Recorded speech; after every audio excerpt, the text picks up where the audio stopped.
Welcome back to the Alpha Girl podcast. Today's episode is going to be a little different. Today we're going to talk about the price of success. What do I mean by that? Self-improvement, getting your life together, winning, achieving all these amazing things look great on the outside, but there's another side to it that a lot of people don't actually talk about. And today I'm speaking to somebody who knows a lot about this topic and experienced it firsthand. Our guest today is Shola West, and she actually went from working a job at Five Guys to being one of the youngest women nominated on the Forbes Under 30 list. You've worked with, I believe you worked with brands like Nike, Complex. So I am so happy to have you here because I feel like you're someone who can really get it. For people who don't know about you, I know I gave a bit of an intro, but for people who don't know about you, can you share just a little bit about who you are? I'm Shola, and I'm also known as the big sis to young creatives because I have a platform on TikTok called All Things Media Sis, and I basically help young creatives who want to get into the industry. So that's content, sharing opportunities, it's workshops, it's one-to-ones and really cool events. Have one next week as well. I started my career as an apprentice, so didn't do the traditional route. There was some issues with that, but I'm sure we'll get into it. And yeah, my background's in advertising, marketing, and born and raised in Croydon. I believe from a very young age, you became the breadwinner of your household. Am I right? Yeah. So when I was 16, I started to work. I had to step up and support my mum. So I was working in retail for quite a long time, I started in Victoria's Secret as a seasonal temp for Christmas, and that was fun because obviously for me, this girl from Croydon traveling into Bond Street, this big huge store, it was a flagship store. I loved it, but it was only seasonal, so there was that. And then I went to Five Guys and I was doing a lot there, and then I quit because there was a situation where I was going to be fired anyway, so I thought I'd just go first. And then I went to House of Fraser. So yeah, from 16 I've always been working to support my mom at home. How would you say that experience shaped you? Do you think it made you a leader? Yes, it definitely shapes you because you're forced to step up. Yeah. Even when you see other people, at 16, parties, having a good time, having fun, you still have that responsibility. So you learn that from a young age. If I was going to the club on, I don't know, a Saturday or Sunday, but I have work on the Monday, I have to go and do work on the Monday. Bearing in mind, at 16, I was still in college. So it was balancing education and working. So it really made me resilient. It made me someone who knew how to show up. And it really helped me in the future as well, because when I applied for my apprenticeship, I already had so much years of experience. And that's what stood me out compared to other 18-year-olds who maybe weren't working. It's so interesting because growing up in Croydon, not many people at the time were doing apprenticeships. Apprenticeships are become a very popular thing. Yeah, now. It's amazing now. Everyone's doing apprenticeships now. But back then, it was a classic route of you go to school, you go to uni. You went down a different path, right? And I would say that's when the difference starts to creep up. Mm-hmm. How did you deal with going down a different pathway when all your friends were doing something else?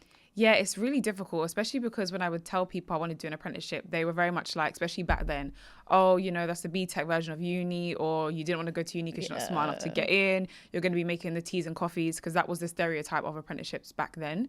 So you do feel othered, you feel different. But I just knew I didn't want to go uni. I knew I didn't want to be sitting in a lecture theatre, just listening to someone. I'm dyslexic as well. So it's the way I learn is very much hands-on. Yeah. So I knew, even though apprenticeships were not popular, that is what I wanted to do. So I did it. You sound like someone who has a very strong sense of self. Even from a young age, you knew this is what I want to do. How did you make that happen despite everyone saying, why are you doing that? That's weird. That's different. Don't get me wrong, I definitely questioned it because of the noise, even not just from friends, family as well, because obviously traditionally it sounds good to go uni, whatever. But I just knew how much I didn't want to go uni, and I was I need an alternative. So that's what I'm going to do. It wasn't necessarily that I was strong-willed, but it was more I'm doing something that I think would benefit me more than the other option of uni. So I was I'd rather be doing that. So I don't care what people say, because I know if I was to go in uni now, I'm probably not going to even do that well. So much better to get a job, get paid, have no debt. To me, it was just a no-brainer. Why would I go to uni, get in debt when I can literally get the same qualification, get experience on top of it, understand the workforce, which is what we're going to all end up in anyways, and get paid. So true. Yeah. To me, it was why wouldn't I do? I couldn't see why no one else could see how this was not the better option. Yeah, well, I was okay, do you guys? You know what it is? I feel now everyone's seeing it, because you know what's happening now. Everyone has a degree. You're not that special if you've got a degree now. Yeah. So what makes you special is being able to thrive in these spaces and enter these workspaces. And I want to say I respect what you're saying, because it takes a lot to be different, especially at a young age. It takes a lot to have a strong sense of self. Me personally, growing up, I cared about people's opinions so much, but one thing I didn't listen to them about was my career, and I was very defiant and strong about that. I want to ask you how it was now with your friendship circle. You've gone down a completely different path. They're doing their thing. How did you kind of deal with that? Yeah, it's not easy because, you know, there's a difference. I always say when you have like, look, if you have loads of friends at school, right, you have like 15 friends, right? The reason why is because it's convenient. I always say it's convenient friends because you're all wearing the same uniform, you're all doing similar subjects, you're all in the same area. Like there's a lot in common. Whereas when you finish school or college, that's when you start to see who your real friend is. Like, what do we even have in common? Because we're not sharing the same class anymore. We're not sharing the same outfit. So now it's like some people are doing apprenticeships, some people are doing uni, some people are entrepreneurs, some people are mums now, like, so you really feel like, damn, like I don't really know who can relate to me anymore, and as a result naturally people just fall off. Like you just don't have people on the same wavelength, you can't relate on certain topics anymore, so you almost meet new friends and they become more significant in your life than the other friends.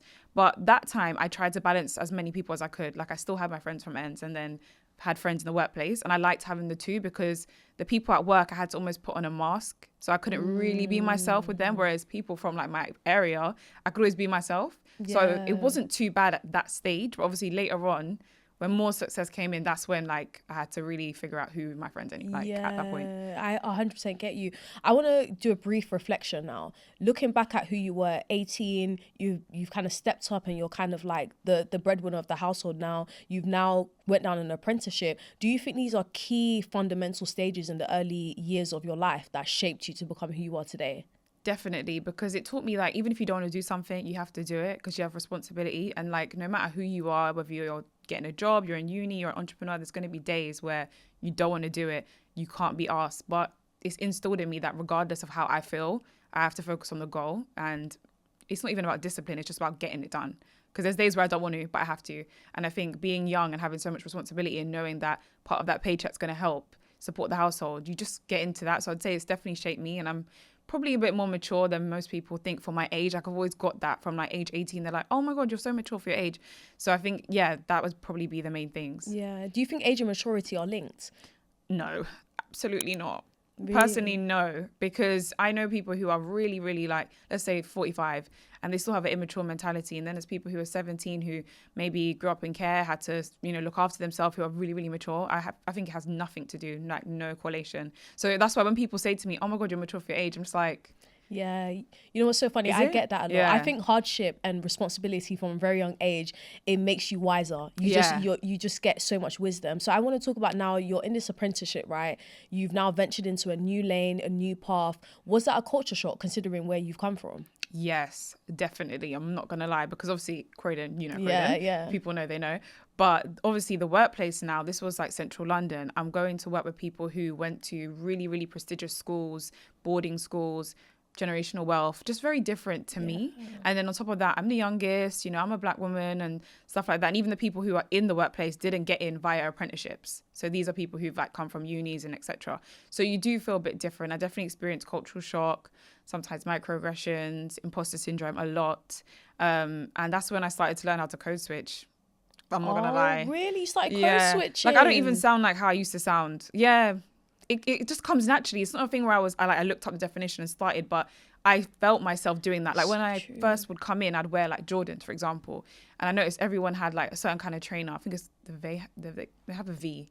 I don't even know how to pronounce it, but it's a certain kind of style. Or maybe like Alexander McQueen's. Yeah. So even tiny things like that, how I would dress would be very different to other people. And I just felt othered, and I felt sometimes judged. So I just kind of made myself fit in, which obviously I kind of regret, but it's like what I needed to do to just feel more comfortable because But what can you expect? I always look at a younger me and I'm like, you were so young entering these spaces. It's not your fault for wanting to conform. This is what you saw around you. How did you find your voice? Because amongst this, even though you're kind of like, oh, they're a bit different to me, you're kind of losing yourself slightly. But then I think you managed to find your voice in a way. How did that happen? Yeah, so in the end, I managed to find my voice. And I think it's because I realized I was unique.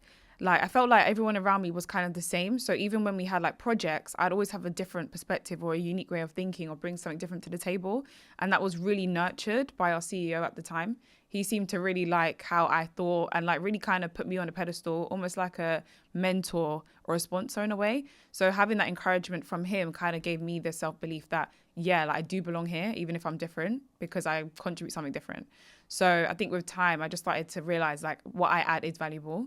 And I always made sure that I had almost like a personality outside of work as well, because that added to the valuableness. So I started to post on LinkedIn from a young age and just be like, I'm an apprentice. I'm here to show people that apprenticeships aren't just making the teas and coffees. Here's what I got up to today. And that's how I basically started my LinkedIn. And I started to build a following from that. And because I was building a following outside of work, people started to value me like, oh, like she's known on LinkedIn. And I feel like people then had a bit of more, I don't know, more respect for me as well. So I think it was the mixture of being like nurtured by the CEO and then also having a personal brand outside of work, which kind of strengthened my brand inside of work. You know what I love? You are somebody who has always done, you not put all your eggs in one basket. You're always doing something to grow. You're always doing different types of things. And I think we are in a time right now where people are just like, I'm comfortable here. Like you could have been like, I'm comfortable with my job. I'm not going to do anything else. I'm not going to try and elevate myself. But that's what makes someone different, because you are constantly trying to do different things. In the midst of you growing on LinkedIn, you started growing your visibility online. Why did you make that decision from such a young age to be like, this is important, I'm going to do this while working? I think at first it was like, I just felt so angry that everyone was saying that apprenticeships were bad. I was really like upset about it. I don't know why. You know, when you're younger, you just take things wrong. I'm like, why does everyone think I'm not smart enough to get into uni? Like, I'll show them. So that's what I did. I knew like LinkedIn was a professional network. So I was like, let me just show people what apprentice is, like what we actually get up to. So it wasn't like I went into it thinking, I want to grow followers, I want to get awards. I was just doing it because I wanted to prove a point. But then with time, it started to grow and I started to get different opportunities. Like, oh, Shola, can you come down and speak to our school of like young people about apprenticeships? Or can you go on this panel? Or can you go on this podcast? And I started to see the results of having this thing, which was just posting. But then I realized as I got older, this is actually personal branding. Like there's difference, there's nuance, there's more to it, how you carve who you are online. So that's sort of how it started. And then I started to get smart. I was like, wow, like doing this gets me extra opportunities, visibility, sometimes more pay. So I'm going to like commit to this. So that's what I did. I just never stopped, even now. You know what I love? You tapped into that from a young age. I bet you look back and you're like, I'm so happy. So happy because like whilst everyone was building up, like, I don't know, their Snapchat streak or Instagram, I was building my LinkedIn and it really has benefited my career a lot. Like not just from that job, but even with Forbes, like it was a big part of it. So yeah, I'm really grateful that I had the brain to think. And also, obviously, not going to uni, you need to think of something else to stand out, because back then, even employers sometimes were a bit biased. Like you'd see a job description that would be like, you have to have a degree. So I always felt like, damn, like, do you care about apprentices? They're not respecting me. You're not respecting me, so you will. Yeah, you're gonna look at my LinkedIn. Like, I'm doing bits. Like, so. Do you think that is a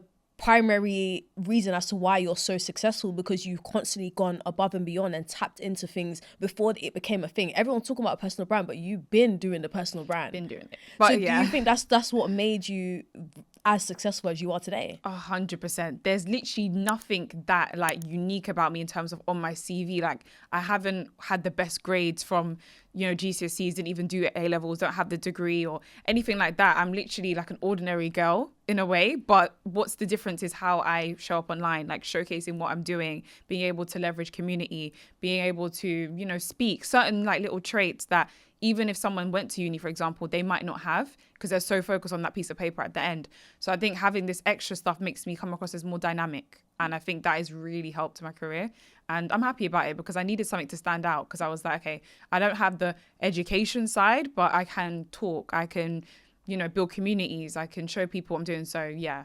So what advice would you give to someone who's out there and is like, I kind of want to be like you? Would you say that you have to go above and beyond right now? Because I think we're in a time now where, I'm not going to lie, it feels like it's kind of easy in a way to be successful because you can kind of outwork people. A lot of people are just not really like, I don't know, I think they're losing the spark, they're losing that motivation. So someone can come in and they're just putting in more hours in you, boom, boom, boom, they're just rising up. Would you say that's the difference mainly? Yeah, definitely. I would say like you have to remember, in a company, you're just a number until you're not, kind of thing. If you just do the job and that's it, and just, you know, you celebrate your degree or whatever it is, that's sometimes not enough. Like, people do value the extra stuff you can bring, and that's why I think I was so quick to progress in my career, because of the extra stuff around it that other people weren't doing. So I would definitely say, like, if someone was like, how can I maybe follow in your footsteps, build a personal brand out of what you're doing so that you can be someone that's flexible and can like pretty much go anywhere, because you've got more to add and more value, basically.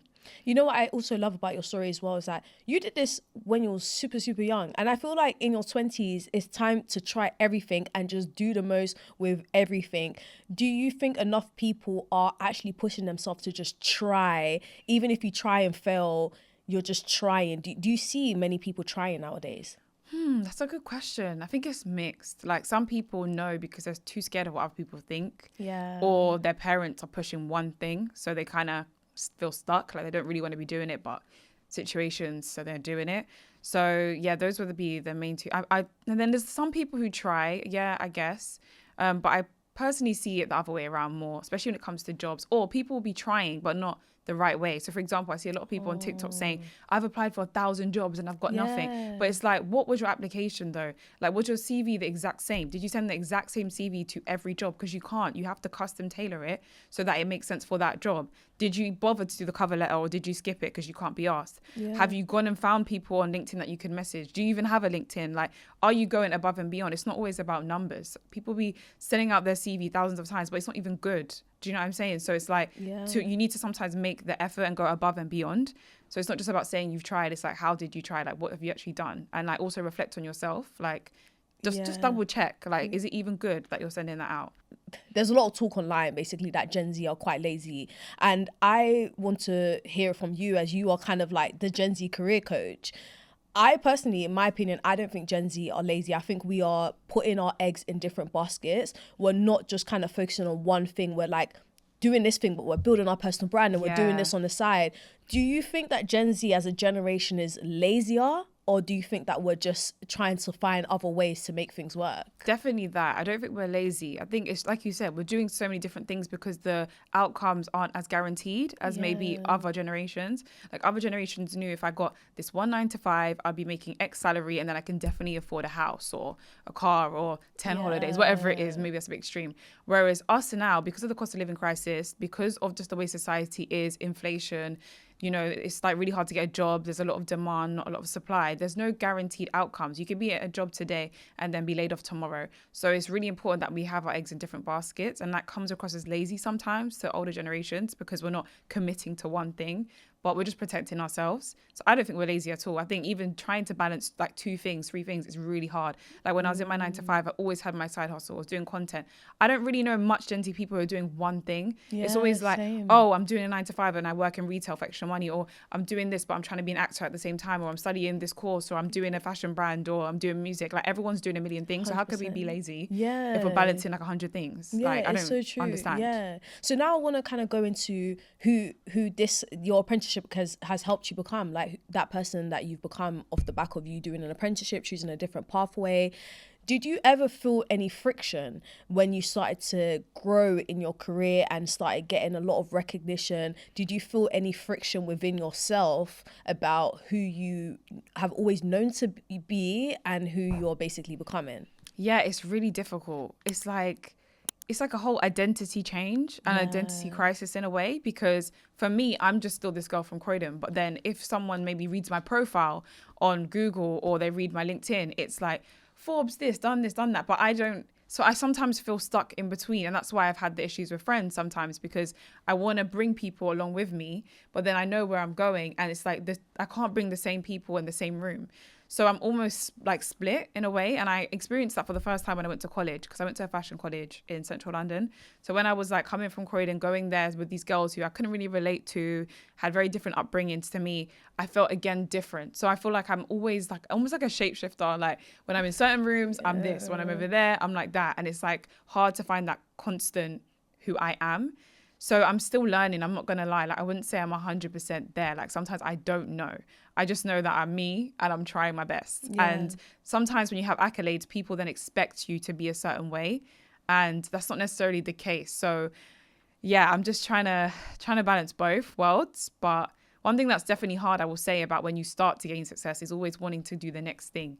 And like always having to prove like what's next, what are you going to do next? People always ask you what's next. And sometimes like, I don't know what's next. Being from where I'm from, I still don't have the leverage and the contacts or the generational wealth to do the things I really want to do. So it's like, yes, I've been awarded here, but to get to the next level, I need to maybe go and find funding. Like I'm not where people might think just because of certain accolades, if that makes sense. Yeah. So yeah, I'm always constantly battling between like, who am I? Where do I want to go? Who can I bring along with me? Who can I not? So yeah, it's a really interesting one. Like I feel like I don't really relate to a certain demographic or room or whatever at this stage. Like I'm just in the middle. Yeah. And I want to talk about, as you started to get a lot more recognition, right?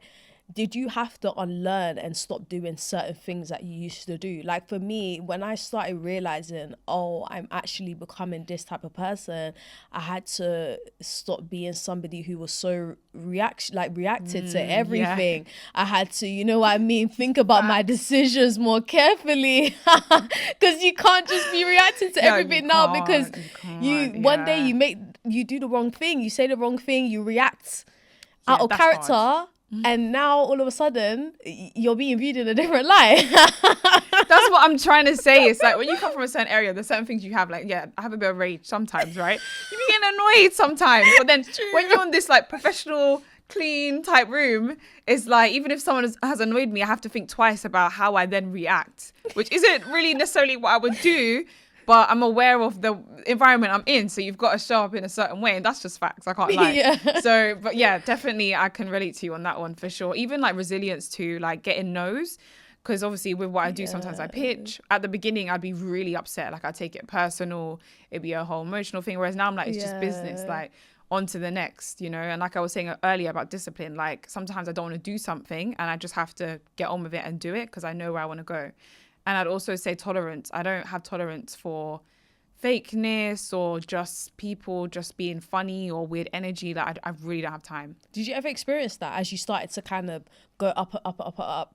Did you start to experience a bit of like a bit weird energy, bitterness? 100%. Was that coming from your people or external people that didn't really know you? No, people like that you would grow up with, 100%. It's almost like the external people support more, 100%. I would say for the most part. I've got my tribe now, like my few people, but the people from like before, like years and years ago, when you start to reach these milestones that they could never think, oh, how did she, like, like that girl was literally in Five Guys with me. How on earth is she now in Forbes? It's so true. Like they can't comprehend how you've done it. So then you just see the bitterness. Like it can be as small as just maybe not liking, not sharing. And I know some people see it as petty, but I feel like when something's so big, such a good achievement, if I know you've seen it and you haven't interacted with it, I'm gonna question it. I'm obviously looking at you sideways. So do you think that people sometimes have this crab in a bucket mentality where one crab is now climbing out and getting the recognition? Everyone's we're like, where are you going? Stay here with us. Did you ever experience that? 100%. And that's why I had to like evaluate people. So what I started doing was I started realizing, firstly, not everyone can just be your friend.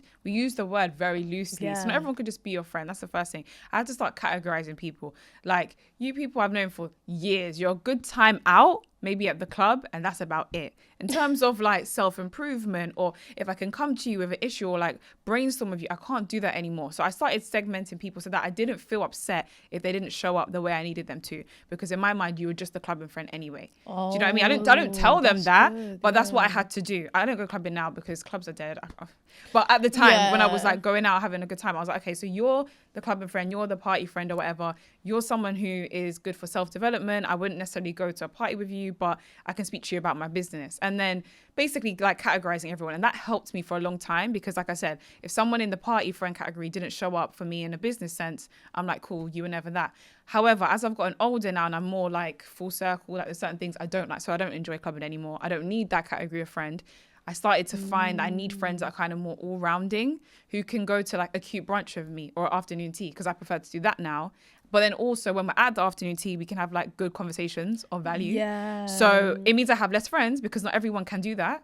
but I'm actually happier, and it means that I can trust the people who I'm actually going out with to show up in every aspect and area. Do you know what I mean? Yeah, it's so true. I agree with you on categorizing friends, because I used to be that type of person that thought everyone can come with me. If I'm going to this event and they've invited me, I'm adding so and so as a plus one. And I find that when you're trying to drag people, sometimes they don't even care as much as you do. Yeah. What is your opinion on people leveling up and choosing to only be with around people who kind of reflect them? Do you think that's a state of survival, that kind of when you're ambitious, you kind of need to be around ambitious people? Or do you think you can survive as an ambitious person amongst people who are not like you? Oh, it's so difficult, because I would say yes to the first one, but at the same time, it is good to have someone that can ground you. Because what I will say is, when you become more successful, you'll meet people on your level or around your level, and that's all great. But sometimes these people are almost clout chasers within themselves. Like, you've made the list. Now it's like, hi, can we go for a coffee? Yeah. Out of nowhere. It's like, but would you have respected me if when I didn't was with have Five that? Guys? I don't know. Yeah. Truth is no. So maybe now you're my friend and we're on the same wavelength, but you've only reached out because, let's say, we're on the same level. So therefore, I might not be able to go as deep with you. Whereas I do still have friends from ends back in the day who are, they ground me. I can speak to them about more deeper personal subjects because they were there at that time in my life. So I would say you can definitely survive having people who are not necessarily the same as you, but that's a select few, and that's for you to decide, sort of thing. Yeah. Not everyone, but a select few, because I don't like the whole term, like, when you're successful, get rid of absolutely everyone that's not on your wavelength, because there's no guarantee that the people on your wavelength are going to support you. That's a complete myth. So true. These people could just be with you because they're riding the wave, but now next minute, I don't know, say you're an entrepreneur, you meet these entrepreneur friends, you lose your business. Are they still going to be there for you, or are they there because of the time or the events you could bring them to 100%. or the clout that they get or the free entries? So I think it's a balance, and I think you have to really think about individuals.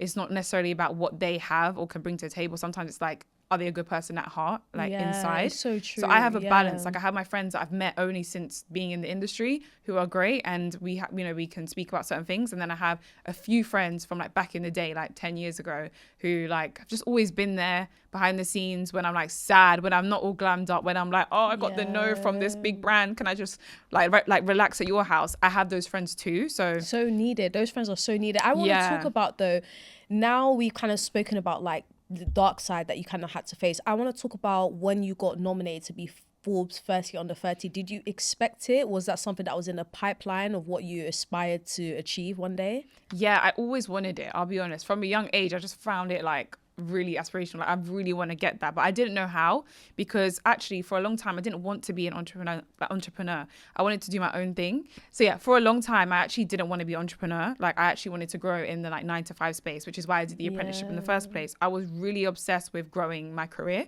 So I wanted to be a CMO one day, like head of marketing, doing that thing. I had no interest in like doing my own business, because I was just like, that's long. I don't understand business. I don't understand funding. I don't understand. And again, that's just being from Croydon and not having family that are in that space. So I didn't really get the entrepreneur world. So I was like, I'd love to be on Forbes. It seems like a great list, but I think you have to be an entrepreneur. So that's what I thought at the time. So as I started to get more successful, if you want to call it that, and started to build my personal brand, I started getting like loads of PR. So like being able to feature on like BBC or like Business Insider or Evening Standard. And that was cool. And I met a journalist who interviewed me for Business Insider, and we had the interview. It was cool. She then moved to work at Forbes like a few years later. So as I'm building my brand now, she's been watching me, keeping an eye on me. And one day she reaches out and says like, I think you should apply for Forbes this year. I don't know why. I think you should do it. Like, you're doing really, really well. Your personal brand, just do it. So I'm thinking, well, that sounds exciting. Someone thinks I should, because I never would have, I'll be honest, if she didn't say that, because I just didn't think I was ready. I thought you had to be making $1 million or doing something extra great. So I applied, and it was a long application. That's the first thing, actually. You can apply, in case people watching are like, oh, you have to be nominated. Okay. No, you can apply.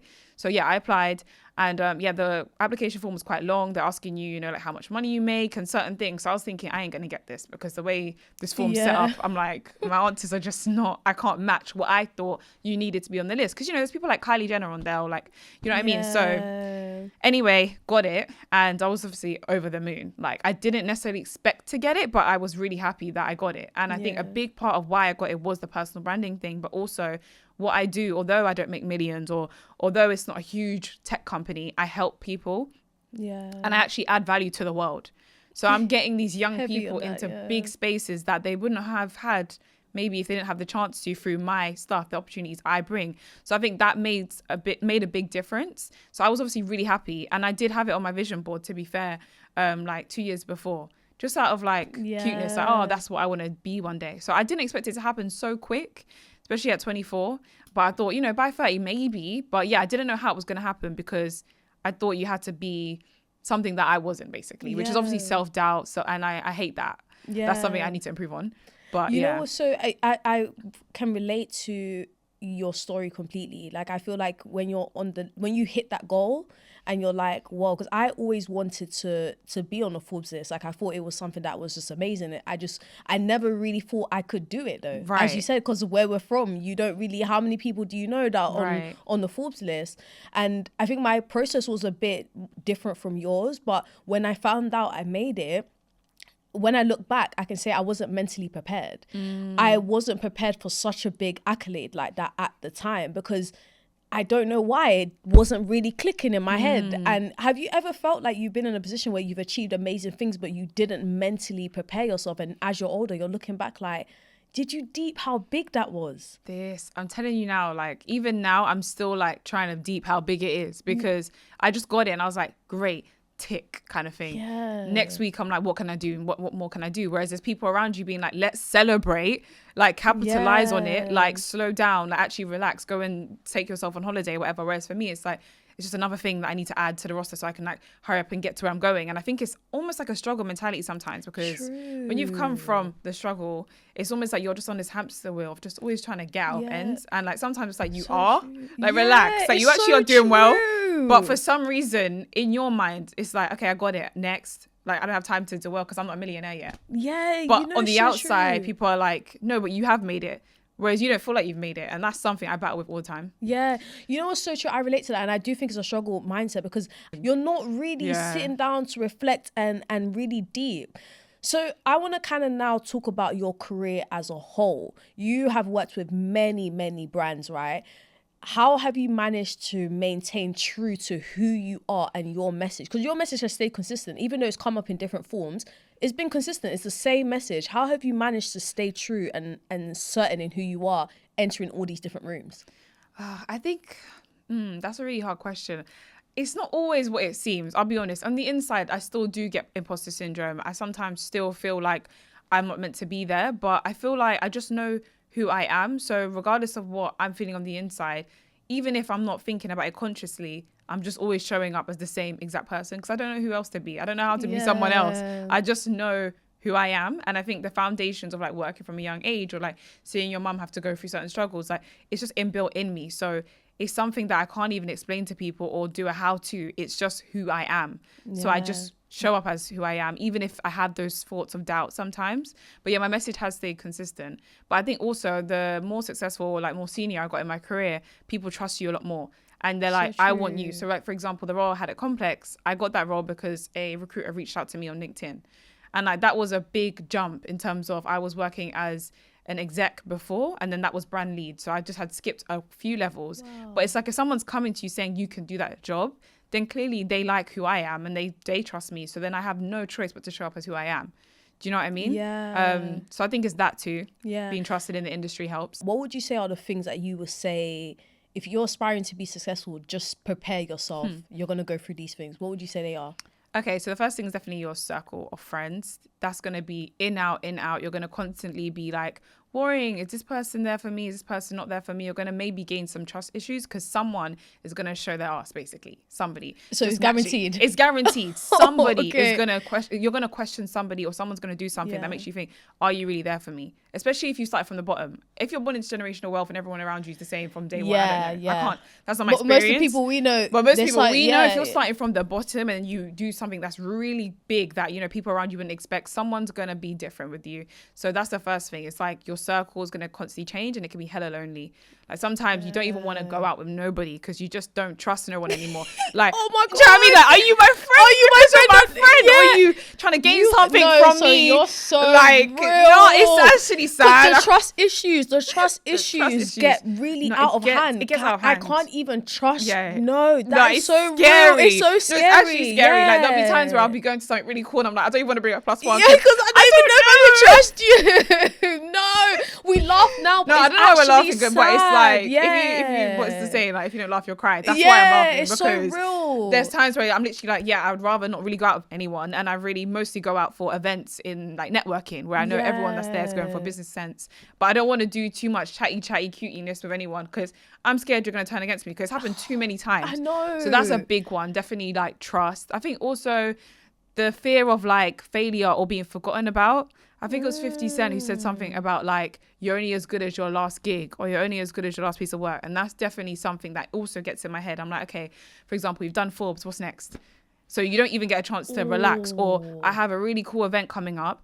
What's the next event? Like, I can't even just sit still and like celebrate what I'm doing, because I'm like, okay, once it's done and the noise is done, then what? Do people think I've fallen off? Like, I hate that, but I'm always, oh my God. Sorry. You get me in it. Yeah, everything you're saying is so real. Because I sometimes find that this is so crazy. I'm competing with young me. Yeah. Sometimes it feels that I'm competing with the younger version of me. No, I hear it. I get it. Because you know what it is with a career, it's like, I don't think it's a linear pathway. No. It goes squiggly lines, and sometimes it can really do a big number on you when you're like, you're looking back and you're like, 21-year-old me, she was so fearless. She was doing this, she was doing that. Right. And now it's like, you're getting older, you're kind of slowing down in where some areas. is the opportunity? Like, what's going on? Yeah. Do you ever feel like you're looking back at younger you and you're like, how can I outbeat her? How can I outpace her? 100%. And that's the thing. Like, I think that's also a testament to my success. I'm only competing with myself. I'm not really looking at other people. But then there's obviously challenges with that. So like, young me was getting a lot more PR, like a lot more like press quite often, because I was very niched talking about apprenticeships. So when things like National Apprenticeships Week would come up, newspapers and people would come and be like, we want you to speak. Whereas now I'm kind of doing, you know, a few different things. Like, I'm helping young creatives here, I'm doing this there. So it's not as niche as before. So I'm like, I haven't got a PR article in a while. Like, young me would have got that. What is going on? Like, and then you just like to question yourself a bit. But yeah, I'll definitely say that's definitely a thing. And I don't know, like, it's just not easy, man. Like, sometimes you're going to get rejected. And I feel like one thing that people might think is because you're on Forbes now, blah, blah, blah, you're always going to get a yes. You're always going to be selected. You're always going to be picked. No, there's nuance. Like, I'm still a black woman from Croydon. Like, so Facts. Even with the Forbes, I'll go into certain rooms and I still don't get respect. Yeah, or I still get a no. Or they still pick somebody else over me because that person was this person's uncle's son, blah, blah, blah. Do you know what I mean? I still don't have the connects. Like, I am the first one in my family. So there's always that challenge versus, you know, if you've got Sally, your dad's friend, this, that, who works in industry. So there's still times where I get treated as if I'm just that girl from Croydon, it's so regardless true. of that, like the accolades, you know? Yeah, you know what I feel like as well? People think that because they see on the outside you won awards, you got all these accolades, life is good. No, life can sometimes even be harder because people see that you've come in with all these accolades and they're like, no, we're going to make you work because what you've had it easy, or you've won this, you did this. No, you're going to have to show us and prove us even more. Or they don't even help because they feel like you've got the help because, oh, you've got this list, you've done all this stuff, so I don't need to reach out and help. When sometimes I still need help because I'm still a solo founder. I'm still on my own, guys. Like, I'm still, do you know what I mean? I still have to pitch. Like, some of the things I've done just to get like a good event. Like, I've snuck into offices, like head offices, and been like, hi, this is me. You know, can you please like get in contact with the person I'm trying to reach on LinkedIn, just so I can be seen, because I don't have the connect still. And like, that's the thing, when you've got the accolades or the perfect CV or whatever you want to call it, people think you've got everything to hand. I still don't have certain tools. Do you know what I mean? I still don't have funding or whatever it is. So that's definitely something that's hard as well, because like, people think you've made it, everything's good, everything's so they perfect. want to leave you. They're like, you made it, we're not going to help you, we're not going to support you. Or that you can't have a bad day. Like, if I say to someone, oh, like I've had like the worst day because I didn't get this for my business, or I didn't get that, it's like, you can't complain. Because like, you've got everything else, so you're not allowed to have a bad day. You're not allowed to cry. You know, that's I am. so true. Like, I made a tweet like a couple years ago where I just tweeted like, I'm tired. Like, I feel like it's everything going on in the world right now. I think this was like in COVID, everything in the world right now making us all tired. The tweet went viral and people in the quotes like, you're on Forbes, why are you tired? Oh, that's what I'm saying. They were like, that's what I'm saying. They were like, you're on Forbes, why are you tired? You should not be tired. We're tired. What does that even mean? Like, what does that even mean? I'm lost. I'm not given any grace. I don't understand. They don't realize there's nuance to everything. Yeah, that's the thing. So Black I woman, still have so much to learn. We're never given that grace. No, so that is so real. So I want to also talk about how you manage to because I know we're like reflecting all the negatives, but there's some positives in there. Like, I feel like you've managed to build an amazing career for yourself. How do you take the time to celebrate yourself? Do you take those moments where you're like, you know what, I've actually come very, very far? Do you ever have instances like that in your life? I try to. Yeah, I could be better at it. I'm not gonna lie. Like a little holiday here and there. Like last year, I did like a really nice holiday, like where I did like a few states in the US, and that was like a celebration to myself.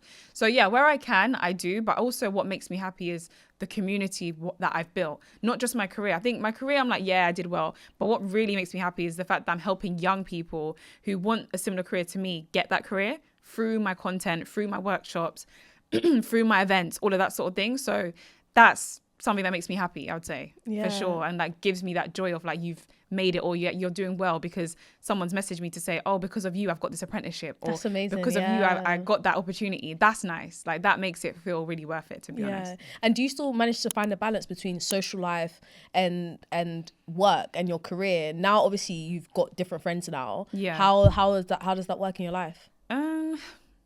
It's like here and there, I'll be honest. Like it's really difficult to balance having a social life whilst trying to be successful. Especially now I'm a mum as well. So it's like balancing the three. It doesn't really work. I don't really have much of a social life. So what I try to do is bulk batch it. So if I'm going in to Central to do something with work, I'll say to a friend, like, I'm going in, do you want to meet for a coffee afterwards?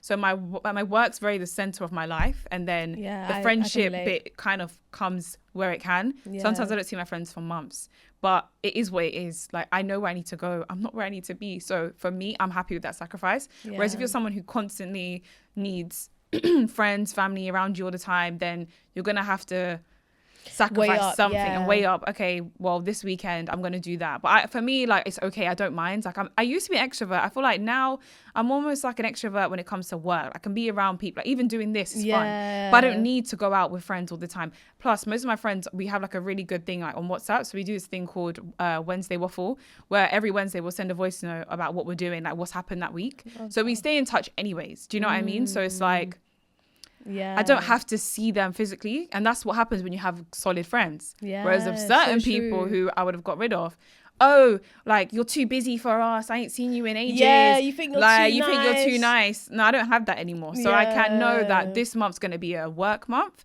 I'll see you guys in a month or so. That's just adulthood, though. Do you know what I mean? So like true. The older you get, like, everyone's doing different things. Yeah, so you can't always demand. So I'm saying you can't always be outside. And I feel like if there's anyone in your life who has an issue with that, maybe outside of your partner, then it's like, why are you so free to see me? Why don't you do some work? Why don't you do some brainstorming? Like, I don't know. Like, it's so true. Be productive. It's so not everyday motive. That's just how I feel. Yeah, anyway. no, I think you're speaking facts. So just to round it up, I just want to say, because you had a vision board that you put Forbes on, has all of those goals kind of come to pass, or are you still working on them? Yes, in terms of Forbes, that was the highest thing I wanted to get. So for me, I'm like, yay, I can almost low-key relax in the sense of I don't have to keep chasing accolades. I don't mind anymore. Like, if someone nominates me for something, that's fine. I feel like because I got the highest award that I wanted for myself, anything else, I'm grateful, but I'm not going to be chasing it. So now I can really focus on what's important to me, which is my community and helping other young people get to these positions where they can be on Forbes one day. Like, giving back. I feel like now I've got what I needed to make me feel good in my career. I've done it. I've been the brand lead. I've been very senior. Like, now it's just about helping other people. That's it. So how exactly are you helping people? Have you got events coming up? Like, what is the current thing that you're doing in your life right now that's like giving back to other people? So it starts with my platform on TikTok, All Things Media Sis, where I will post like job opportunities, like the gate-kept ones in the creative industry that you don't really know where to find, or they're not going to be listed on like Indeed. So I'll post that there. I'll give tips and tricks on like what I've done, personal branding. I also do one-to-ones with people. I'll do workshops as well. And then event, that's the main thing, is like getting these young people into these cool companies for the day to experience this or to hear from staff, etc. So that's really what I'm doing now to sort of give back. Amazing. And I want to finish with a final question. What advice would you give to somebody who is currently in a state where they're seeing small growth in their career or in their life, but they're having a bit of friction? What advice would you give to that person? I'd say keep going no matter how you feel. If you're really dead set on where you want to go and you want to get to that goal, no matter if you're sad, you're tired, you got to show up ultimately. Just remind yourself you got to show up and you will see results, even if it's not straight away. Over the years, like, I've really, like, when I look back now, I'm like, damn, if I didn't do that small thing that day, I wouldn't be where I am now. So don't think because you're doing small things, it's not going to like accumulate to something really big. So just take those small steps. Don't overwhelm yourself too much. Keep going. Get rid of anyone or any noise that's like holding you back. and just keep pushing. Amazing. Well, thank you so much for coming on the pod. This was Thank great. you. It was so good. This was good.